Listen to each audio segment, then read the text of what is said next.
Good morning, good afternoon, good evening. Welcome, everyone. I hope you've been enjoying this year's Diving Festival, and we're thrilled that you can join us for this session today around embracing your power, defying ageism, and unleashing your superpower session. Before we begin, let me just start by a brief introduction of me as one of your moderators. I like to be co-facilitating today's session. My name is Santonio Isom. I am the Diversity, Equity, and Inclusion Leader at Marsh US, and I represent US and Canada. So let's talk about what you'll be experiencing today. First of all, we've got a full agenda of topics up for today. We'll first start with kicking off with a brief keynote speaker address from Dr. Tracey Gendron on the topic of ageism. And then from there, we'll then transition from the keynote speaker. We'll have a discussion with a few esteemed panelists from within the insurance sector. We'll share their insights, experiences on the topic, and that will be led by our moderator, Boone. We're really excited for you to virtually meet them momentarily. So with that said, our aim today is for the session to be interactive. We want to hear from you and engage with you. So on your screen here, we're going to pull up a Slido. And what the ask is that, we encourage you to leverage that to ask any questions. The information you submit with your question on screen, it's going to be there for your convenience. So go ahead, pull out your phones, scan the QR code. And again, that way you'll be able to submit questions throughout the session. Now, as we kind of go through the slide from time to time, in your lower right corner, you'll also be able to see the QR code. So again, if you don't get it here, you will have the ability to actually pull that up and do it a little bit later. I'll kind of be monitoring the Q&A throughout, and we'll do our best to address all the questions during the sessions or towards the end. We know we may not be able to get to all of them, but again, we're going to try. So with that said, I want to hold us up as we kind of get started here. Again, with that being said, let's give a warm welcome to Dr. Tracey Gendron, our keynote speaker, to begin today's session. Welcome, Dr. Gendron, and over to you. Thank you so much. I am absolutely delighted to be here with all of you today. Thank you for the introduction. As Dwayne said, my name is Tracey Gendron. I am a professor of gerontology and chair of the Department of Gerontology at Virginia Commonwealth University. I am so delighted to spend a few minutes talking to you about a topic that I am very passionate about, which is ageism. And although I can't give you all of the answers in 15 minutes, I do hope to give you a lot to think about and a start to your journey about thinking about how ageism may impact you both personally and professionally. So if you could go to the next slide, please. So I want to start by first talking about ageism as a whole, because many of us, when we first think about the word ageism, we tend to think about it in a specific way. And that is generally something that happens in the workplace. And while we will get to that, ageism is so much more. And in order for us to truly understand the scope, we need to examine it from all different angles. So ageism happens anytime that we discriminate or stereotype or label somebody based on age. And that is looking at someone else, whether we see them as being older or younger, and making an assumption about them, their capabilities, their intellect, whatever it may be. That is called other-directed ageism. And that is when, again, we look at other people and we say, well, based on their age alone, it must mean something significant about them. And this is something that we do often and something that we do really without a whole lot of thinking. It's one of those ways that bias is built into our brains. So there is no blame and no shame because the bias really is built into the brain. And aging is one of those things where we tend to see older people or aging as something that happens to other people. So ageism is externally directed, and that's one form. But ageism is also internally directed. Ageism happens when we carry around fear and shame and dread about our own aging. It's when we feel as if I'm too old to try something new, or that I use age as an excuse to say that, I'm not capable of doing something. And the thing that's really powerful about internalized ageism and how we feel about our own aging is that there's a lot of consequences that come with it. So negative feelings about our own aging actually manifest into the very things that we fear. They manifest into an increased risk of social isolation, an increased risk of depression, an increased risk of even cognitive impairment. There's even research done that shows people with positive views of their own aging live significantly longer than people with negative views of their own aging. So how we feel about ourselves as an aging person, how we talk about our own aging, actually has a tremendous influence on our lives and the lives of people around us. So ageism is externally related. Ageism is internally related. Ageism is also embedded within our relationships. So when we talk to each other in ways that demoralize or demean what it means to be old, saying things like, you look great for your age, or that haircut or outfit make you look younger, is putting a preference to youth, and it's demoralizing aging and being older. And we often say these things as compliments, yet they're really microaggressions. And we do see this play out in our personal relationships. We also see this play out in the workplace quite a bit. So the first way that we can defy ageism is actually to identify it out in the world, and to identify it within ourselves. And then once we see it, what I like to say is you can't unsee it. You start to see it everywhere, and it's embedded everywhere within the culture. So again, from the way we talk about ourselves and others, to the lack of role models of older people, to the visuals that we see in the media, to even thinking about how we celebrate birthdays. It's hard to find a birthday card that isn't ageist and making fun of being older, and even to our policies and procedures that we use. So seeing ageism comes first. Next slide, please. Once we see ageism as a whole, then we start to develop the tools for seeing what it really looks like in the workplace. And it's very nuanced in the workplace. Ageism can really impact everything from how we recruit people and how we retain people, to how we promote people, and within like the culture of work itself. So there's so many strategies that we can use to be thinking about how we can both identify potential ageism at work, and then how we can take slightly different approaches to rectify ageism at work.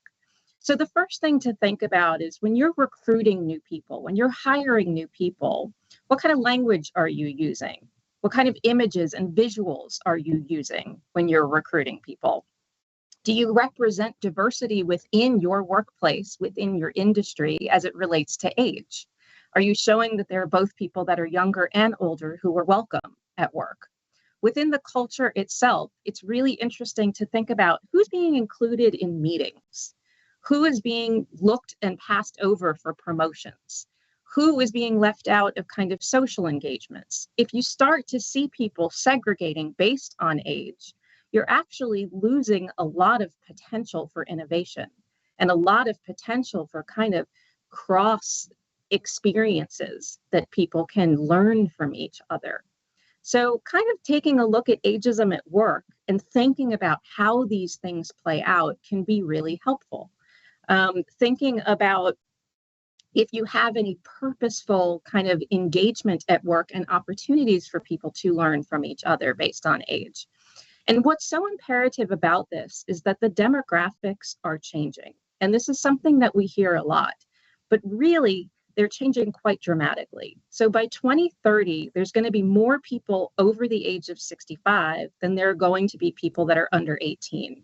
This isn't only changing the landscape of the world, it's very much changing the landscape of work, in part because we're going to have a lot of people of a lot of different ages that are going to want to continue working. We're also going to have a lot of people of different ages that need to continue working. And in fact, it's going to be an economic priority that we're going to need more older people to stay in the workplace. But when ageism drives our work culture, and when we are guided by myths and stereotypes about people of different ages, it creates barriers for people to both be hired, for people to be promoted, and for people to get the most out of working in an age-diverse team. Some of the most common myths we have about people at work are younger people want a trophy for showing up. Older people are not engaged with technology. Older people cost more. Older people are going to take more sick days. Younger people need more flexibility. The truth is that when one strategy benefits one group, it benefits all groups. The truth is that we can't really look at age as kind of that large guiding factor for how somebody is going to thrive. But when we walk into these assumptions about what people are going to be like in the workplace, it leads to an ageist culture. Next slide, please. Another way that we can fall into the trap of ageism, especially within the workplace, is talking about generations and generational differences in the workplace. We're all familiar with these terms that we use to talk about generations, from the baby boomers to millennials, Gen X, Gen Z. We have really kind of normalized using these labels to talk about a large group of people in a homogenous way. And I just want you to think about this for a second. What we've done with these generations is we've said people that were born within a specific 15 or even almost 20-year period of time must have the same likes and dislikes and patterns of behaviors because we labeled them as a baby boomer or a millennial or a Gen Zer. But the truth is that's actually quite impossible. We assign a lot of meaning to these generational labels when they're actually quite meaningless. You know, aging is the one thing that every human being on the planet has in common. But what's ironic about it is that no two people age in exactly the same way. All of the different forms of identities that we are born with, that we choose, that we kind of encounter throughout our lives are going to create really specific paths for each unique person. So even if I'm sitting next to a person who was born in the same year, in the same place, even in the same neighborhood as I am, we're not going to have the same likes and dislikes. We're not going to have the same experiences. Life is too unique for that. So unfortunately, when we use these generational differences, we very often are focusing on what people have apart from each other, rather than creating opportunities for people to really look at what they have in common. So next slide, please. So the problem with generational differences is that we're really focusing on ageism when we're focusing on generations, because it's a proxy for you're different than me because you were born at a different time. You're different than me because you're of a different generation. And the truth is that they are pretty meaningless. There's a lot of money being made on managing generations in the workplace, and it has little scientific backing to it. The vast majority of generational research is flawed because it's looking at people at one point in time. So it's basically telling you what people have separate at this moment in time. It's not accounting for life stage. It's not accounting for 20-year-olds will be 20-year-olds no matter when they're 20. 80-year-olds will be 80-year-olds. So it's really not possible to tease apart some of these impacts of life stage and cohort effects. So instead of focusing on looking at predictors that hold meaning of people by generations, we really have the opportunity from an anti-ageist perspective to focus on managing perceptions of generations rather than generations themselves. If we look at the things that are causing us to label and critique people, it gives us a lot more opportunity to then find what we have in common with each other. Next slide, please.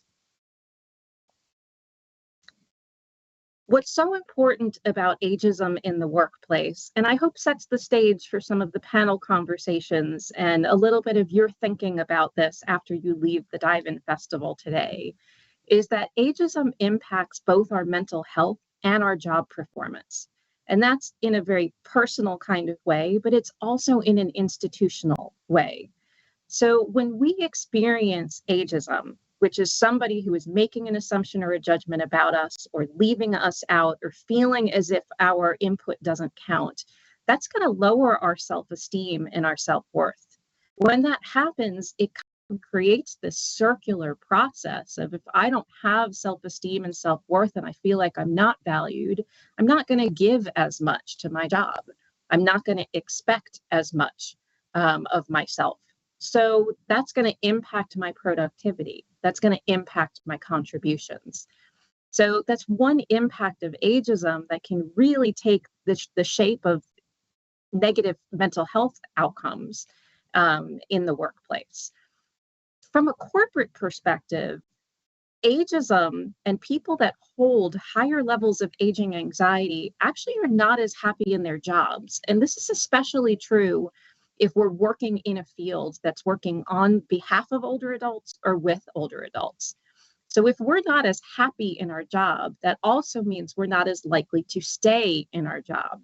So ageism can become a recruitment and a retention issue.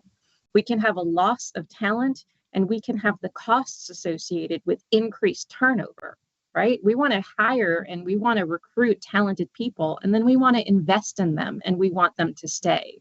And ageism can derail that from happening when it plays out in the workplace.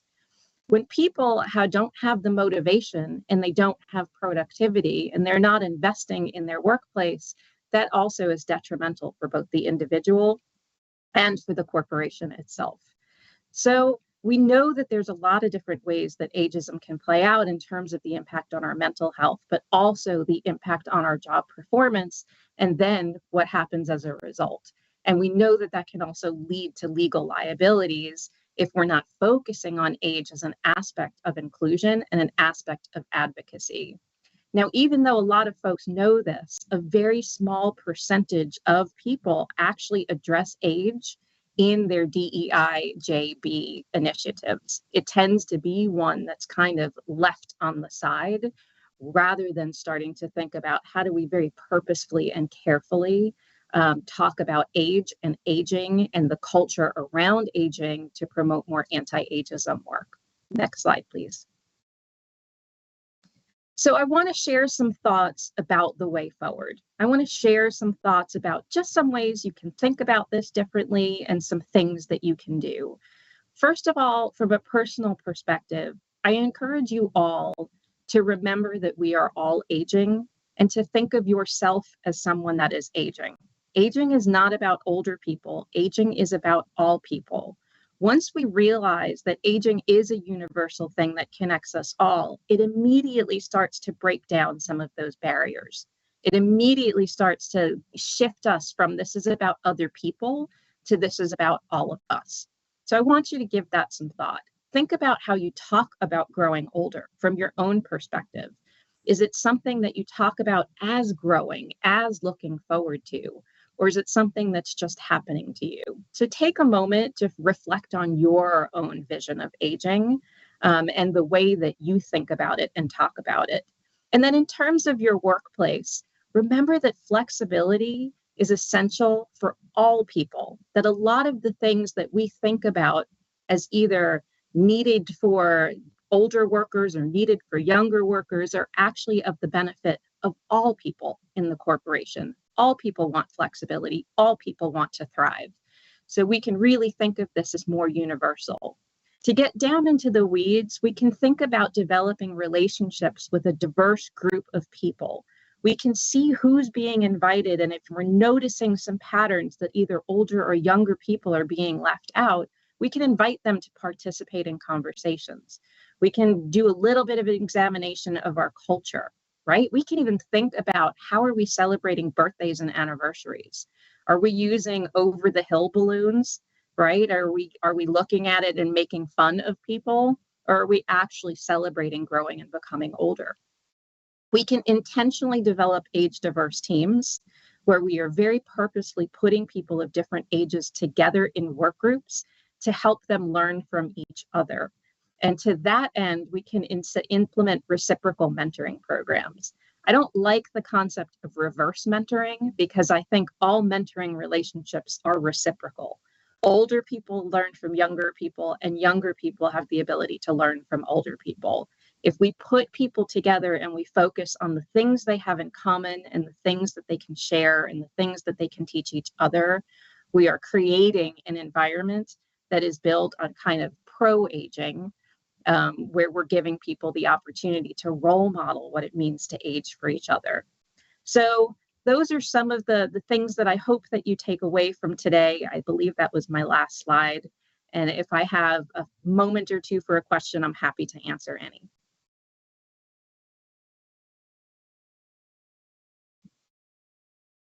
All right. Thank you, Dr. Gendron. And, while there's numerous points that really stood out, there's one point in particular that you actually mentioned that stood out to me.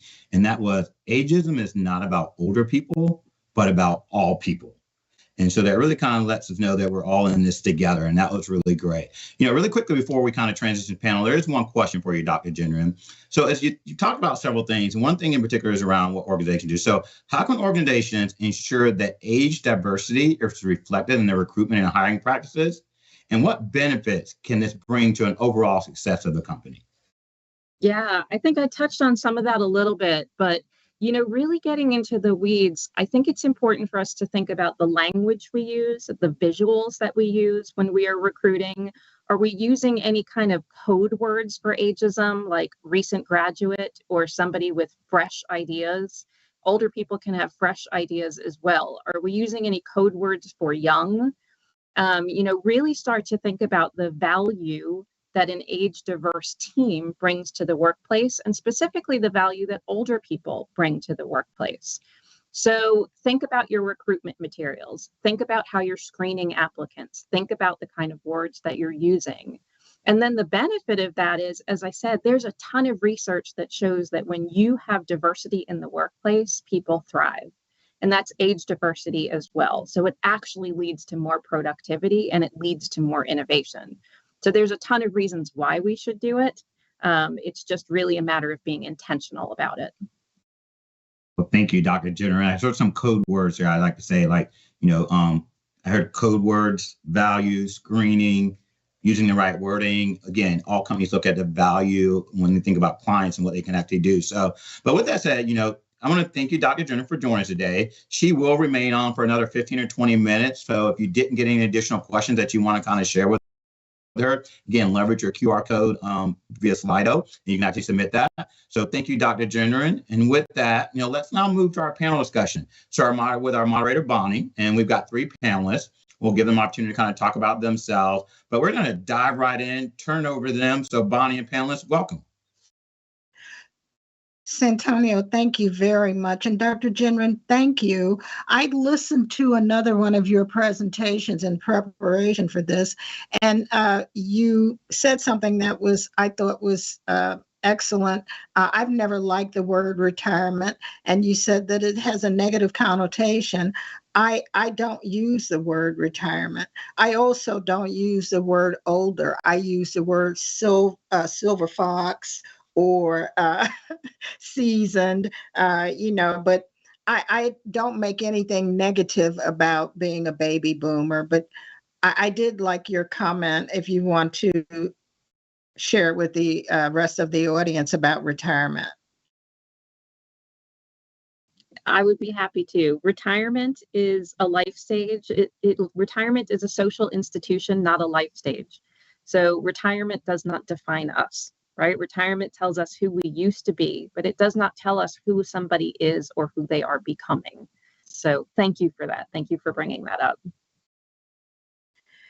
Thank you. So, Santonio, we have a great panel, and I am Bonnie Boone. I have been in the insurance industry for about 40 years. I never say the correct number because then I think the Gen Zers will start to calculate, the number of years. But I've been in the industry for a long time, and I love insurance. And I love working and contributing to stakeholders' advancement. So we have a panel that I am excited to introduce to you, and they are comprised of various insurance disciplines. A reinsurance broker, Tonya Davies, who I've known. Tonya grew up in the industry, and I've known her and just so very proud of her. Navarone Dozier, who's a rising superstar at Isom, who is a cyber liability broker, and Kayli Grise, Bresson. I have to pronounce Kayli's last name correct. Those 4 years of French that I took in college are not paying off, Kayli. But she is our up-and-comer and a new entry into the insurance industry. So I'd like for them all to take a turn and give you some more insight on their professional positions and to say what they think. We've heard from Dr. Gendron, we've heard from myself, a baby boomer. And I was reading this article, Dr. Gendron, from Harvard, and they were saying that ageism has a lot to do with how you perceive yourself, how other people treat you, how you feel about yourself, which can sometimes lead to discrimination of how you are treated.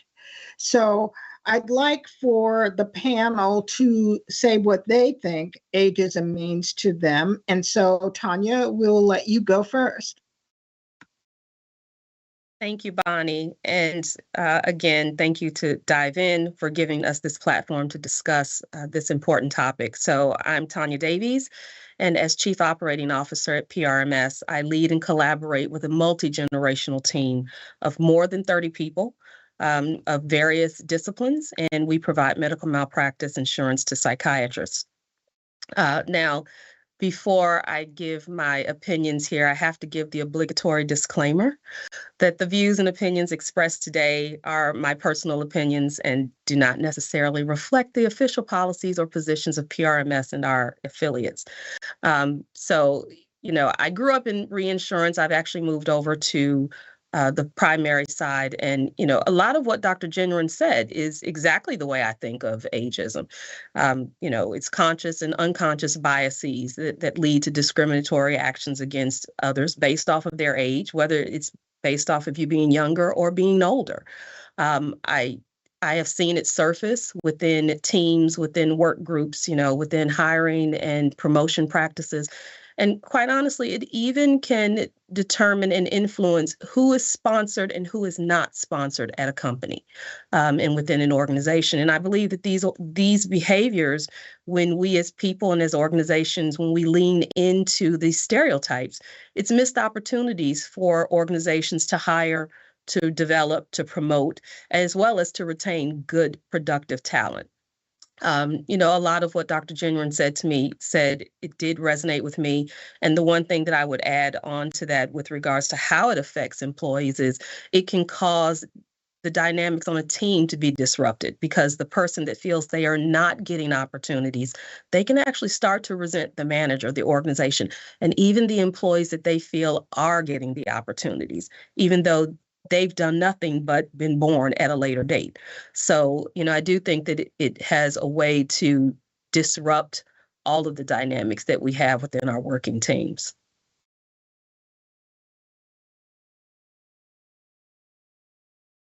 Navarone, Definitely, thank you. Make comment on what you think ageism means to you? Absolutely. And before jumping in, again, my name is Navarone Dozier. I'm appreciative of the opportunity to speak here. I'm Aon Cyber Liability Broker. I am a millennial, and I've been in the industry for about 12 years. My view, similar to what's already been stated about ageism, is that it is discriminative practices and bias that are based solely upon your age and generalized generation.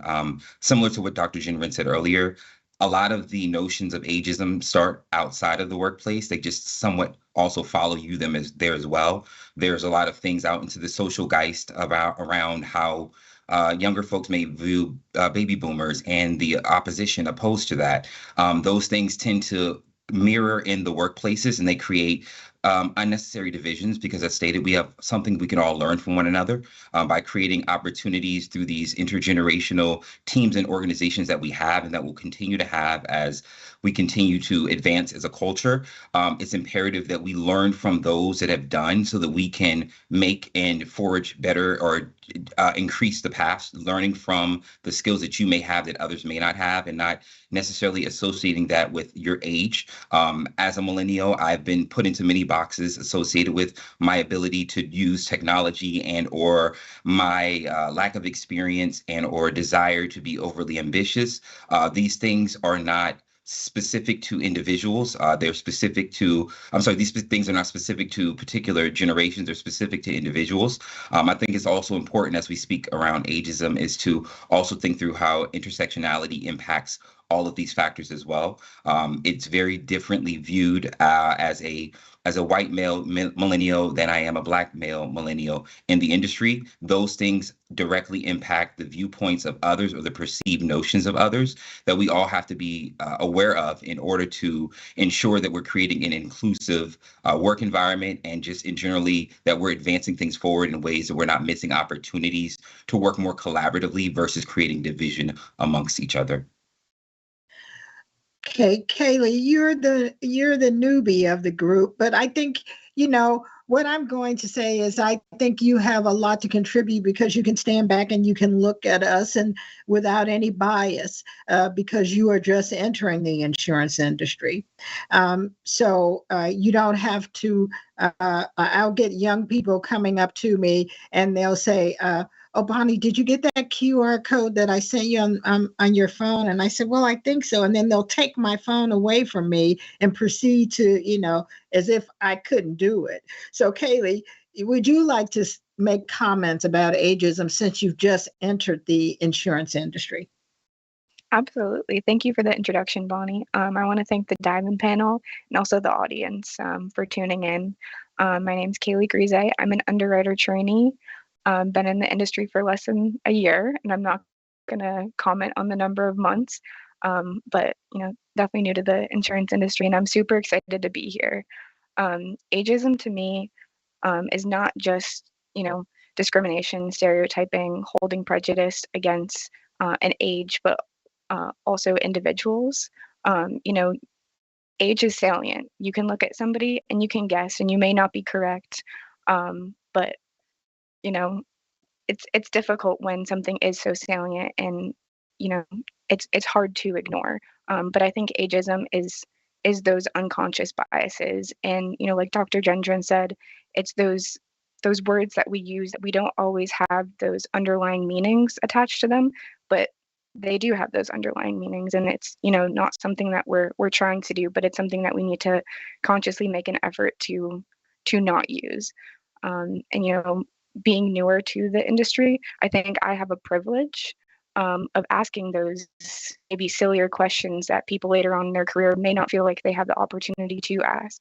And so that's definitely great. But I think, in my position, just soaking everything up and actively participating in, outside of work, inside of work, not using those phrases that Dr. Gendron talked about, is what's going to make my career and the future career and insurance a better place to work. And when, we're actively participating in breaking down those barriers. Well, thank you, Kayli. Now, I'm going to turn to Tonya because, as I said, I've known Tonya. She's grown up in the industry. And I know for myself, I've managed a ton of people, some of who are presidents of companies. And that's another story about whether they're good presidents of companies. That's another session. But nonetheless, I'd like for Tonya to talk about how it is to manage various generations. I was doing some reading, and I know for myself, I've done healthcare, medical malpractice, and am considered an expert. And so am I an expert because I've been doing it so long? Am I an expert because of my knowledge? And then what does a person that's a baby boomer look for from a company or from their group at, interacting versus someone that's a millennial like Navarone? So Tonya, you manage a group of mixed generational people. So can you comment, professionals, can you comment on what they look for and what you have to alter in terms of your team? Sure. First and foremost, I think employees look for They want to be recognized as individuals, not as representatives of a particular generation. And I do my best to recognize employees' individual strengths, to recognize and to try to understand, their experiences, to understand what their wants are, their needs, as well as their motivations. I also try, regardless of what the generation is for many of my employees, I give them the ability to make decisions that fall within the purview of their role. And, in some instances, that's been viewed by other employees in a way that it makes them feel uncomfortable because maybe they feel like someone has too much latitude. But I feel it's important to give employees the ability to take ownership. Also in our company, we are a very flat organization, and most employees, we think about our growth and our development in a very vertical way, right? You work hard, you get noticed, you get promoted, and you rise up to whatever the next level is. But when you have a flat organization, I have to find ways, and I embrace finding ways that can really give my employees the opportunity to still get other skills, get other experiences in a way that they grow, in a way that they feel valued, and it bolsters their career. I like to think of that more as that horizontal growth. And my employees, regardless of the generation, they've all leaned into that. And that's not to say that, many of us, myself included, haven't asked for or needed to get training in an area that we weren't necessarily comfortable with, right? One example that I have that actually includes me, and I'm a Gen Xer, so, not one of these people that embraced social media or that, is just always on my phone, as they say, but I have a marketing team that is made up of Gen Zers and millennials, and I have a digital marketing manager who, when she first got to the company, she recognized that we wanted to have a strategy around our digital marketing. But what she recognized in this new strategy was that what was missing was me having a strategy around the digital marketing. And part of that was because I do have a bias against social media just because of what I think it represents, personally, right? But, she came to me and she laid out a whole new strategy specifically for me. I've been at it now for 9 months. I have embraced it. I've learned a lot from it. I am posting a lot more, and I do think it's raised the company's profile. It's raised my profile. And at this point, it's interesting because this young woman just left our company yesterday. It was her last day, but I've already said, whoever comes into that role, I need them to be on board with doing the same thing, because now she's turned me into someone who's ready to adopt this way of working. So it definitely works, having people around you that are different generations, because you do learn different things from them. So those are just, an example and 2 examples of how I try to really help my employees and allow them to embrace who they are and what they want to do at the company. Well, Navarone and Kayli, I'd like to piggyback off of something that Tonya said. Do you know what you look for as, millennials and Gen X's, what you look for in an organization? Are they different? Baby boomers want 401, a matching 401k. They want, they don't, this quality of life issue, well, I need time to do this, do that. I've talked to clients as I'm on the treadmill, and it's just something that you do, it's a dedication to your profession. But tell me, Navarone and Kayli, and, Navarone, what's important to you? Is money important to you? Is promotion important to you? I think it's a mix of all those things. I think, as been stated earlier, there's not a difference in what the generations want. We ultimately want similar things. I think the ways in which we can include newer generations, or way that other generations think, is how do we improve upon what we have to ensure that everyone has access to things maybe that they didn't even think of.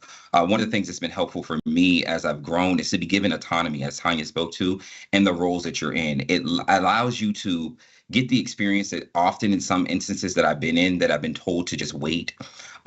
but not being willing or given the opportunity to get experience that's been stated that you need in order to get to the next spot.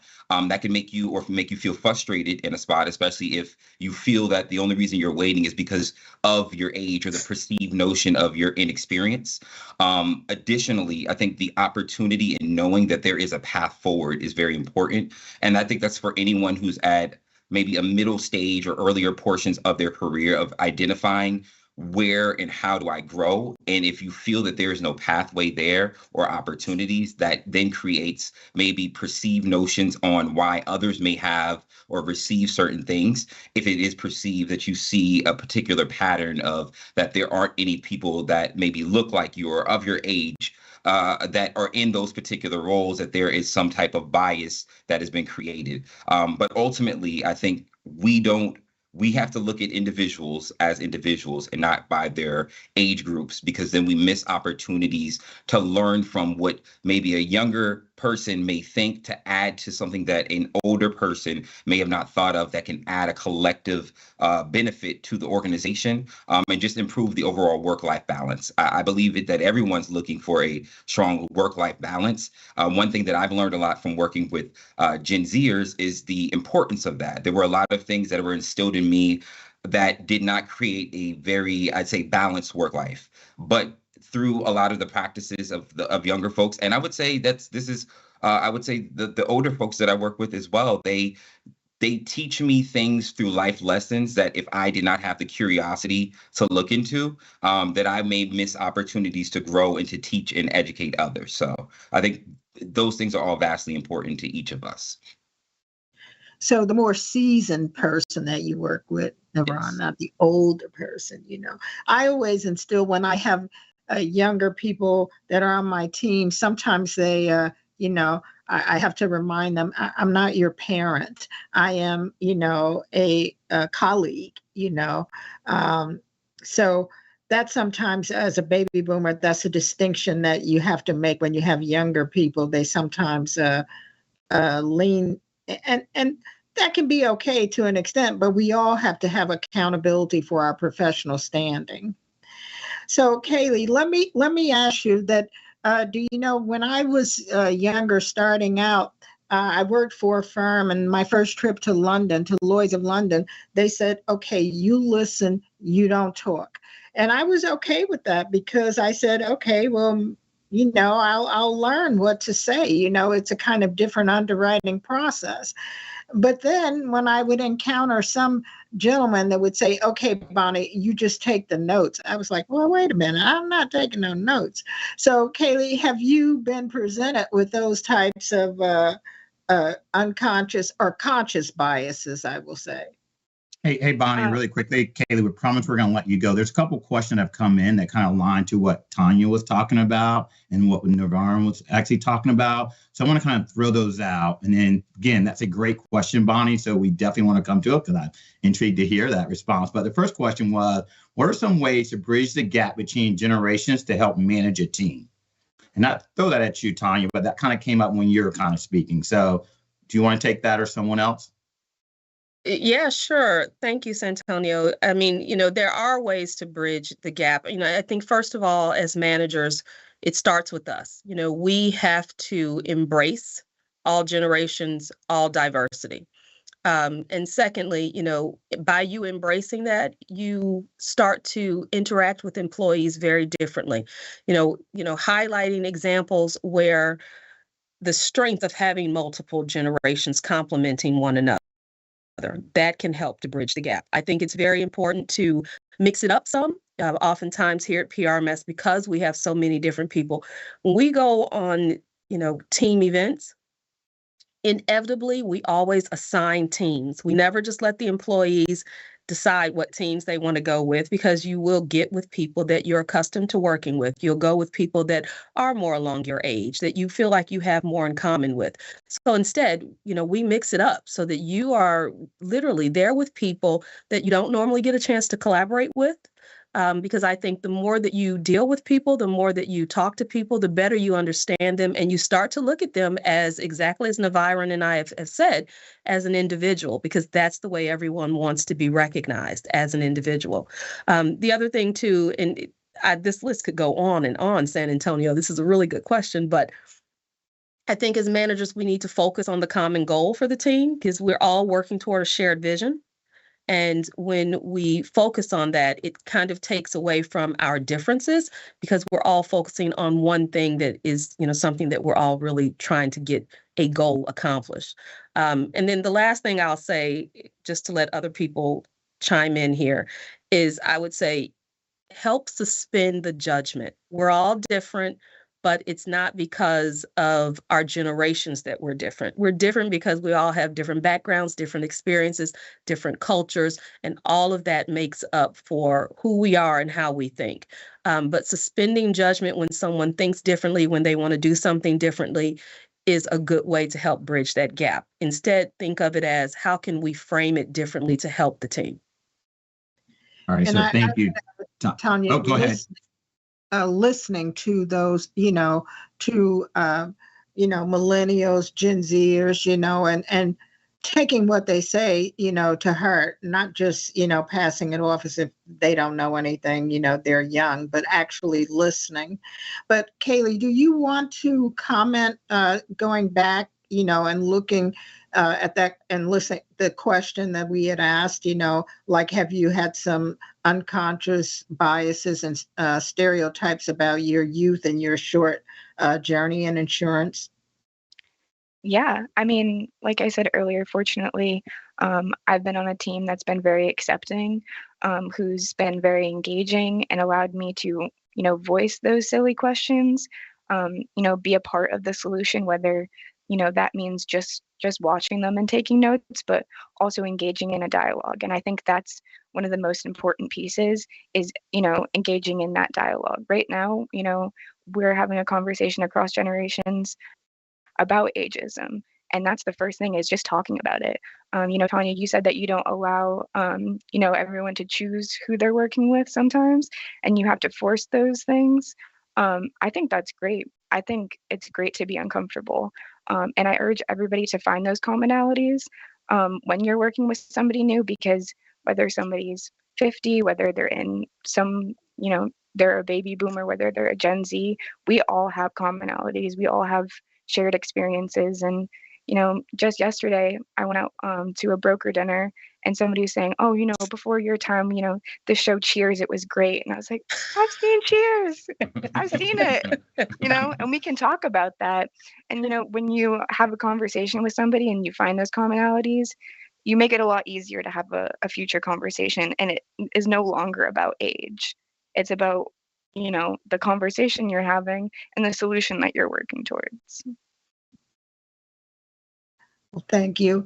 Navarone, we've talked on a personal basis, and we've talked about, there's so many things that Dr. Gendron was highlighting in her presentation, age with culture, with race, with gender. As a female, I think that when I stopped coloring my hair, I had these women coming up to me, Bonnie, did you forget to go? I was like, no, girl. I looked at my checkbook and I'm like, I'm not doing that anymore. But my point is, Navarone, what about as a young Black man in insurance, have you had any unconscious or conscious biases that you feel are, not stagnating your growth, but have you to think about how to get around those biases? Absolutely. My experience of leaving, I was previously an employee of the city of Atlanta as a risk analyst. And when I sought to move to the brokering side, I experienced a lot of that. There's not much representation, I would say, of Black men in the insurance industry in general. And as you get into more specialized area, it becomes an even lower number. With that, a lot of it felt as if I was being questioned into how I knew what I knew. I would be able to express my experiences, what I knew, my knowledge to, but it was almost a questioning because they weren't used to seeing my background, one, nor me. So I think a lot of it sometimes is just not knowing. Sometimes it felt as if others were seeking to put me into a box that they didn't know how to put me into. So there was a confusion around that. That left a feeling of dissatisfaction for me as I was seeking to navigate through the processes. It took me really forging my own path and really building relationships in different dynamic ways to kind of circumvent some of those experiences. But in general, I think it's from a lack thereof understanding sometimes of people feeling that they may say the wrong thing or do the wrong thing. And that's from both an age perspective, from a race perspective, and from being a male. I think, again, back on individualism, of focusing on individuals, you can find common ground and the areas that we have that overlap a lot easier if you're not thinking about the obvious differences that you may see in an individual or the perceived differences that you see in an individual because they don't look like you. But I've absolutely felt it from an intersectional perspective. But it's always my goal is to create and to be in the spaces that I'm in is to be curious and to make myself uncomfortable and to ask questions and to learn from those that have come before me, that are coming after me, because I don't want to ever be stagnant. And I don't ever want to be the person in that position that others were in when I felt that way. I always want to create an environment that is very different from that. But absolutely, the experiences are there. And I hope that through these types of conversations, that we can lend ourselves in seeing both representation, but also understanding the experiences and how these things impact others so that we can create more inclusive workspaces. Santonio, do we have any other questions? Or I was going to try to close the session with each person giving some suggestions on how to better work on an intergenerational and intersectionality team. Yeah, so let's take one more question, Bonnie, and then, yeah, that's a great closeout question. So I know there were several questions that came through. Unfortunately, we didn't get to all of them. However, we have taken a look at them. But one was, many people change careers, so their age might be indicative of their, may not be indicative of their experience in the industry or position. Is there a polite way to ask about experience? So who wants to take that one? San Antonio, is the question, is there a polite way to ask about Yes, experience? is there a polite way to ask? So many people change careers, so their age may not be indicative of their experience in the industry or a position.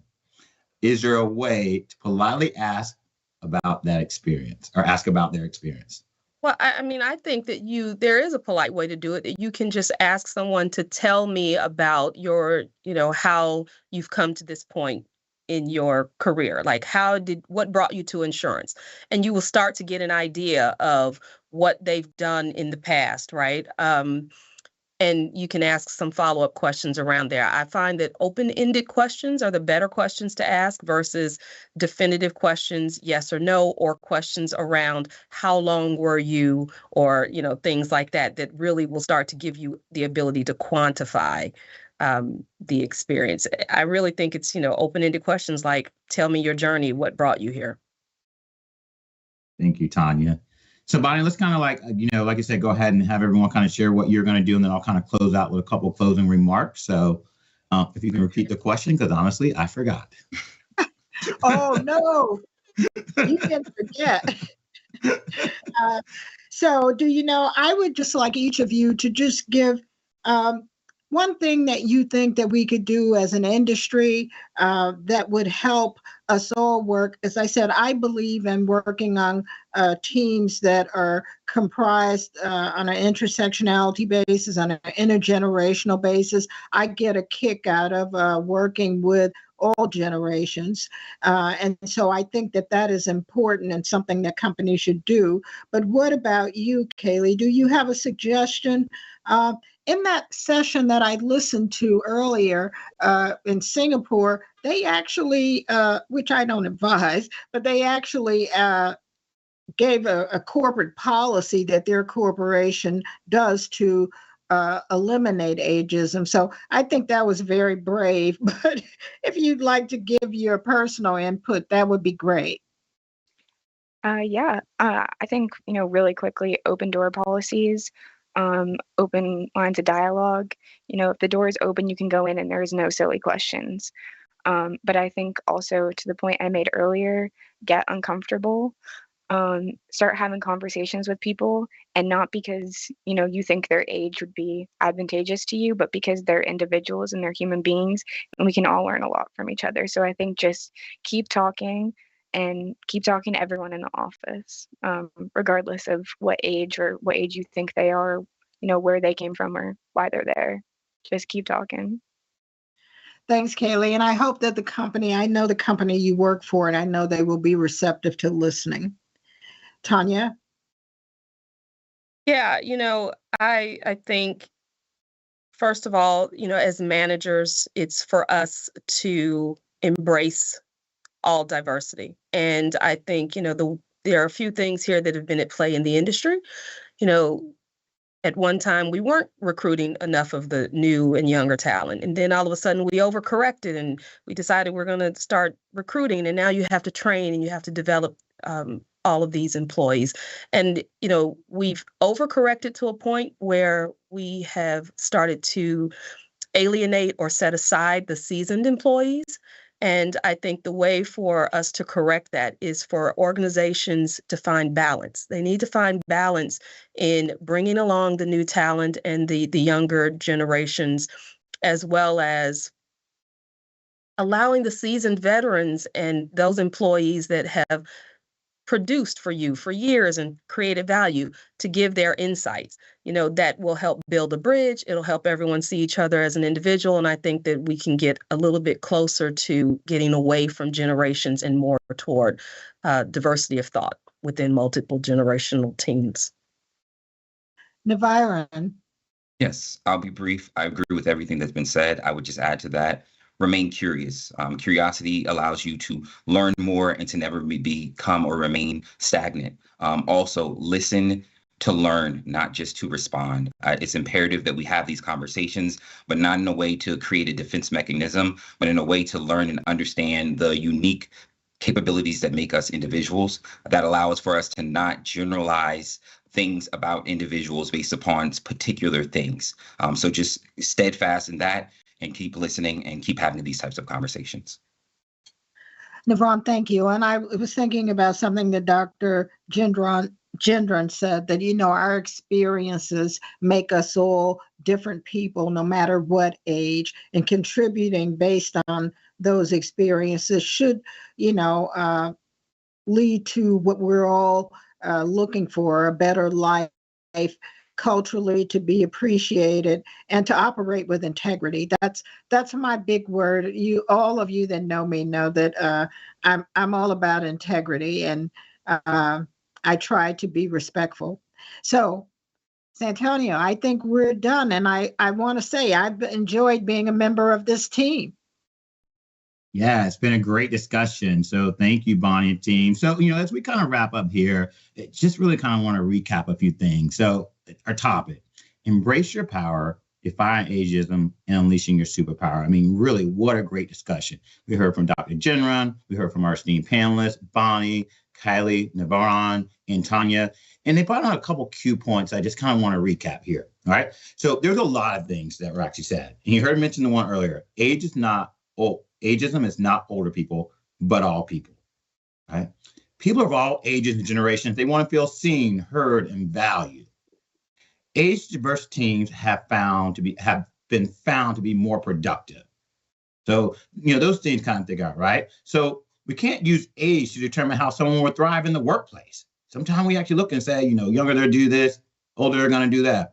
Technology. Sometimes you hear that, oh, they're older, they're not familiar with technology, or they're younger and they're glued to their technology when you look at it overall, right? So biases with certain ages, perceptions, we more than likely have all experienced it, or we've actually seen it when we look at it as well. One thing that was pointed out also was employees must take ownership of their experiences and other coworkers. I heard keep an open mind, get to know your teammates, right? So those are just a few of the key takeaways that actually we share with you today. So again, fortunately, we didn't get to all the questions. We did take those in, but we want to thank you for joining today's session. Thank you, our esteemed panelists. Thank you, Dr. Gendron, and have a great rest of your day. Thank you. Thank you. Thank you. Thank you, everyone.